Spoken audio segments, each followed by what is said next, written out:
بسم اللہ الرحمن الرحیم۔ السلام علیکم ناظرین، اگر آپ لوگوں نے ہمارا چینل سبسکرائب نہ کیا ہو تو ابھی سبسکرائب کریں، شکریہ۔ تو چلتے ہیں، شروع کرتے ہیں اپنی سٹوری۔ رات کا وقت تھا، موسم سرد اور اندھیرا تھا، آسمان پر ہلکے ہلکے بادل منڈلا رہے تھے، چاند کی روشنی مدھم سی تھی، اور ہم نے ایک لمبے عرصے سے منصوبہ بندی کی ہوئی تھی کہ ایک رات ٹرین کا سفر کریں گے اور کسی دور دراز علاقے کی خوبصورتی جگہ پر پہنچیں گے۔ اس رات ہم سب تیار تھے، مگر ہمیں یہ اندازہ نہیں تھا کہ یہ سفر ہماری زندگی کا سب سے خوفناک تجربہ بنے گا۔ ہم نے لاہور سے کراچی جانے والی ایک پرانی ٹرین کی ٹکٹ خریدی۔ یہ ٹرین نئی نہیں تھی، بلکہ کئی دہائیوں سے زیر استعمال تھی۔ اس کی سیٹیں پرانی اور کھڑکیاں کچھ جگہوں سے ٹوٹی ہوئی تھی۔ جیسے ہم نے ٹرین میں قدم رکھا اور ایک عجیب سی ٹھنڈی ہوا کا جھونکا ہمیں محسوس ہوا۔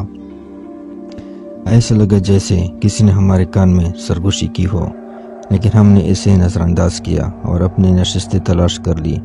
ٹرین آہستہ آہستہ پلیٹ فارم سے روانہ ہوا۔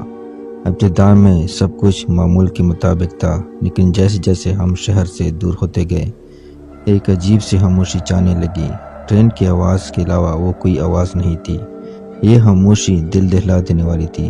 دوست کے ساتھ ہنسی مذاق کرتے کرتے اچانک میرے کان میں ایک عورت کی ہلکی سی چیخ سنائی دی۔ میں نے اپنے دوستوں سے پوچھا، لیکن کسی نے کچھ نہیں سنا۔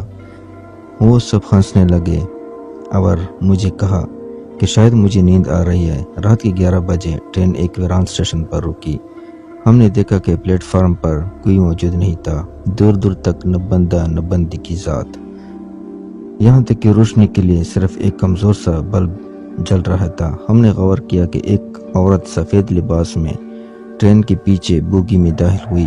اس کے چہرے پر عجیب سا سکون تھا، لیکن اس کے قدم زمین پر نہیں پڑ رہے تھے، جیسے وہ ہوا میں تیر رہی ہو۔ میرے دوستوں میں سے ایک دوست مذاق میں کہنے لگا، یہ تو بھوت ہے۔ سب ہنسنے لگے، لیکن میرے دل میں ایک عجیب سا خوف پیدا ہونے لگا۔ آدھی رات کے قریب ٹرین کے اندر روشنی کمزور ہونے لگی۔ بوگی کے ایک کونے سے عجیب سی سرگوشیاں سنائی دینے لگی۔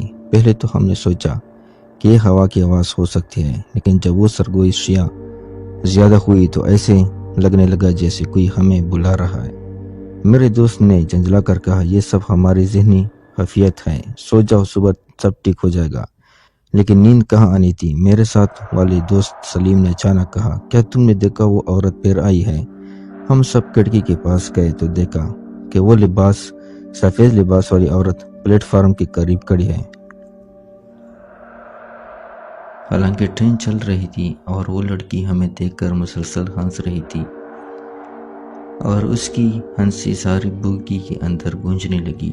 اچانک ٹرین کی رفتار بڑھ گئی، ایسا لگا جیسے ڈرائیور نے قابو کھو دیا اور ہم سب بوگی میں ادھر ادھر گرنے لگے۔ جب رفتار قابو میں آئی تو ہم نے دیکھا کہ ہماری بوگی میں صرف ہم پانچ لوگ موجود تھے، باقی تمام مسافر غائب تھے۔ یہ کیسے ممکن تھا؟ سب کے چہرے پر خوف تھا، لیکن کسی کے پاس کوئی جواب نہیں تھا۔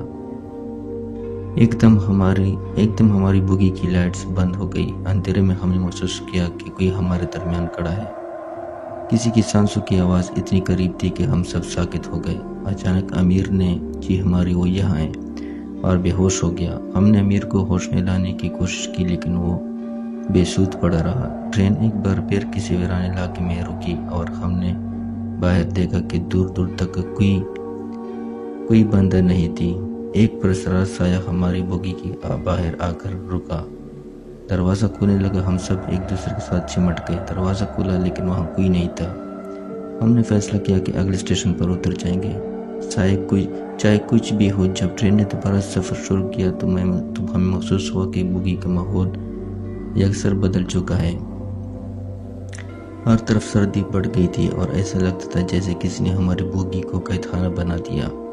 آخرکار صبح کے وقت ٹرین ایک بڑا اسٹیشن پر رکی۔ ہم نے فوراً اترنے کی کوشش کی، لیکن جیسے ہی پلیٹ فارم پر قدم رکھا، ایک بڑا آدمی ہمارے پاس آیا اور بولا، سب ٹھیک تو ہے؟ یہ وہ بوگی تھی جس میں 10 سال پہلے ایک حادثہ ہوا تھا اور اس کے 7 مسافر مر گئے تھے۔ اس کے بعد سے یہ بوگی ڈیمیج ہو گئی تھی اور اس کو ریپیئر کرنے میں اتنا ٹائم لگ گیا کہ یہ ویئر ہاؤس میں پڑی رہی، اور اس کے بعد جب اس کو ریپیئر کیا گیا تو اس پہ پہلا سفر ہم ہی کر رہے تھے۔ اس خوفناک واقعے کے بعد ہم سب دم بہت تھے، ہم سب کے پیروں تلے زمین نکل گئی۔ ہمیں یاد آیا کہ ہم نے آسانی طور پر آخر وقت میں یہ بوگی لی تھی کیونکہ ہماری اصل بوگی میں جگہ نہیں تھی۔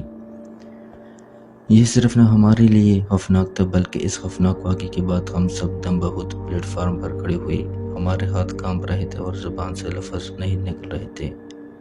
میرا دوست اب تک بھی ہوش تھا اور اس کا چہرہ سفید ہو چکا تھا جس سے اس کے جسم سے جان نکل گئی ہو۔ ہمیں سمجھ نہیں آ رہا تھا کہ کیا کرے۔ آخر ہم اسٹیشن پر موجود ایک ریلوے اہلکار سے مدد مانگی۔ ریلوے اہلکار نے ہمیں کرتے ہوئے بولا، تم کس بوگی سے آئے ہو؟ ہم نے تھوڑا ہچکچاتے ہوئے جواب دیا، بوگی نمبر 13 سے۔ یہ سن کر وہ حیران رہ گیا اور بولا، یہ بوگی کئی سالوں سے استعمال میں نہیں ہے، اسے حادثے کے بعد بند کر دیا گیا تھا۔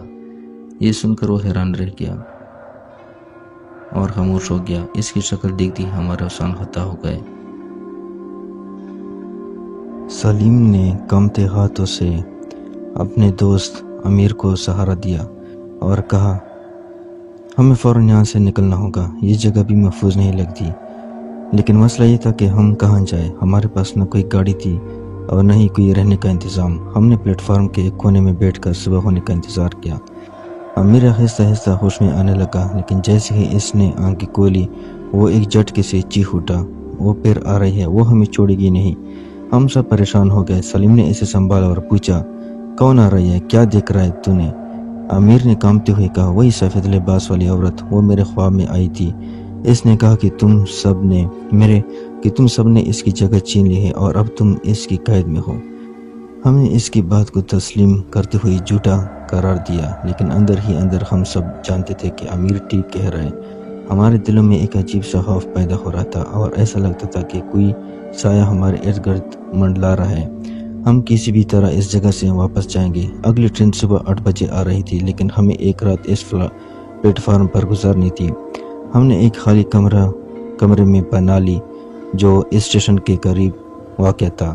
وہاں کی دیواریں پرانی اور دھندلی تھی اور کمرے میں عجیب سی بدبو آ رہی تھی، لیکن ہمارے پاس اور کوئی چارہ نہیں تھا۔ جیسے رات گزر رہی تھی ہمیں ہر طرح سے سرگوشیاں سنائی دینے لگی۔ کبھی ایسا لگتا کہ کوئی دروازہ کھٹکھٹا رہا ہے تو کبھی کوئی کھڑکی کے باہر چل رہا ہے۔ سلیم نے کہا، یہ سب ہمارا وہم ہے، لیکن پھر وہی سفید لباس والی عورت کمرے کے اندر رونما ہوئی۔ اس کا چہرہ دھندلا تھا لیکن آنکھیں سرخ انگارے کی طرح چل رہی تھی۔ ہم سب خوف سے پیچھے ہٹ گئے۔ عورت نے اپنی سرد اور گونجدار آواز میں کہا، یہ میری جگہ ہے، تم نے یہاں آ کر میری نیند کو توڑا ہے، اب تم سب کو سزا ملے گی۔ اس سے پہلے کہ ہم کچھ بولتے کمرے کی لائٹس بند ہو گئی اور ہم سب نے محسوس کیا کہ ہمیں کوئی کھینچ رہا ہے۔ اب زین نے زور سے قرآن کی کچھ آیات پڑھنا شروع کر دی اور ایک لمحے کے لیے اس آیات کی وجہ سے وہ پیچھے ہٹ گیا۔ موقع کا فائدہ اٹھا کر وہاں کمرے سے بھاگ نکلے۔ پلیٹ فارم پر پہنچ کر ہم نے دیکھا کہ ٹرین آ چکی تھی۔ ہم سب جلدی اس میں سوار ہو گئے، لیکن ہمارے دلوں میں خوف بیٹھ چکا تھا۔ یہ ٹرین بھی عجیب سی لگ رہی تھی، لیکن اس وقت ہمیں کوئی بھی راستہ محفوظ نہیں لگ رہا تھا۔ واپس پہنچتے ہی ہم سب نے سکون کا سانس لیا، لیکن جب ہم لوگوں کو اپنی کہانی سنائی تو کوئی یقین کرنے کو تیار نہیں تھا۔ ریلوے حکام نے کہا کہ اس رات بوگی نمبر 13 کسی بھی ٹرین کے ساتھ منسلک نہیں تھی اور جو اسٹیشن ہم نے بتایا وہ کئی سالوں سے بند ہے۔ ہم اس بات کا کبھی جواب نہیں ملا کہ ہمارے ساتھ کیا ہوا تھا، لیکن اس کے بعد ہمیں سے کوئی بھی رات کے وقت سفر کرنے کی ہمت نہ کر سکا، اور امیر وہ اب بھی کبھی کبھی نیند میں چیخ اٹھتا ہے کہ وہ پھر آ رہی ہے۔ یہ کہانی آج بھی میری زندگی میں سب سے پراسرار اور خوفناک باب ہے اور ہم اسے کبھی بھول نہیں سکتے۔ تو کیسی لگی ہماری یہ سٹوری؟ اگر اچھی لگی تو شیئر کریں، کمنٹ کریں اور ہمارے چینل کو ضرور سبسکرائب کریں۔ شکریہ۔